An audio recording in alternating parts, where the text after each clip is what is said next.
मैं आज इस बात को लेकर चलना चाहता हूं। मैं अभी अपने सारे अलग अलग विभागों के बारे में बात हुई, यद्यपि ये बात सही है कि एजेंडे को बात करी। मैं आपके बीच गर्व से कह सकता हूं कि भारतीय जनता पार्टी का संकल्प पत्र यह हमारे लिए अपनी पवित्र धर्म ग्रंथ की तरह है, ये गीता रामायण की तरह है।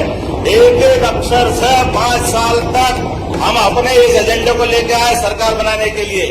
1 महीने की सरकार के लिए नहीं है, ना 13 महीने की सरकार के लिए। और हम और आप 5 साल बाद बात करेंगे कि आप और हमने जो निर्णय किए थे, अपने संकल्प पत्र को लेकर आगे बढ़े थे, तो हम किस रूप में आगे बढ़े।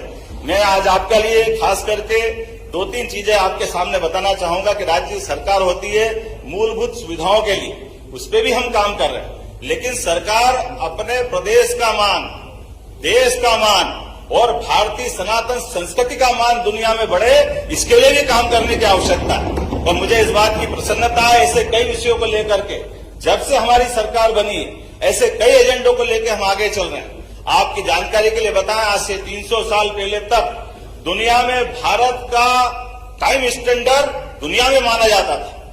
लेकिन काल के प्रवाह में जब हम गुलाम हुए तो ये फ्रांस की राजधानी पेरिस 50 साल तक स्टैंडर्ड टाइम वहां तय होता रहा। उसके बाद 250 साल पहले जब अंग्रेज हावी हुए तो अंग्रेज इस चीज को पेरिस से उठा करके ग्रीनविच ले गए और ग्रीनविच से वो दुनिया में स्टैंडर्ड टाइम तय करने लगे।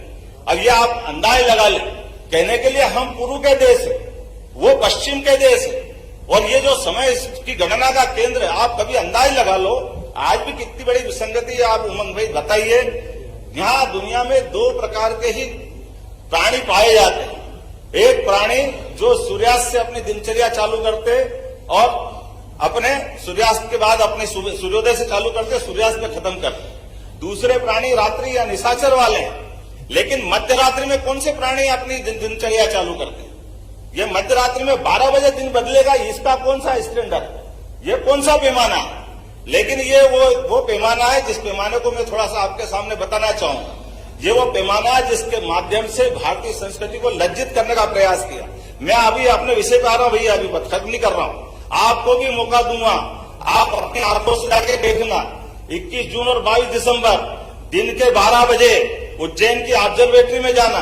एक शंकु यंत्र है, 300 साल पहले बना है और आधुनिक साइंस की दृष्टि से जीपीएस है, फिजिक्स का बना हुआ, जहां से आप डिसाइड कर सकते हैं कि दुनिया का सेंटर पॉइंट कौन सा है।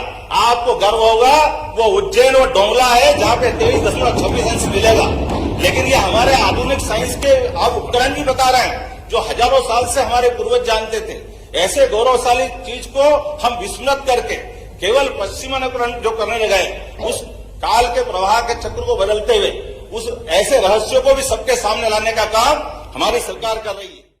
जैसा कि मुख्यमंत्री जी ने बताया है कि अब कोई भी योजना बंद नहीं होगी, हर योजना के लिए पर्याप्त धनराशि है। जिन लोगों ने भी चैनल को सब्सक्राइब नहीं किया, सब्सक्राइब कर ले, जिनसे आने वाले वीडियो का नोटिफिकेशन आप सभी को मिल सके।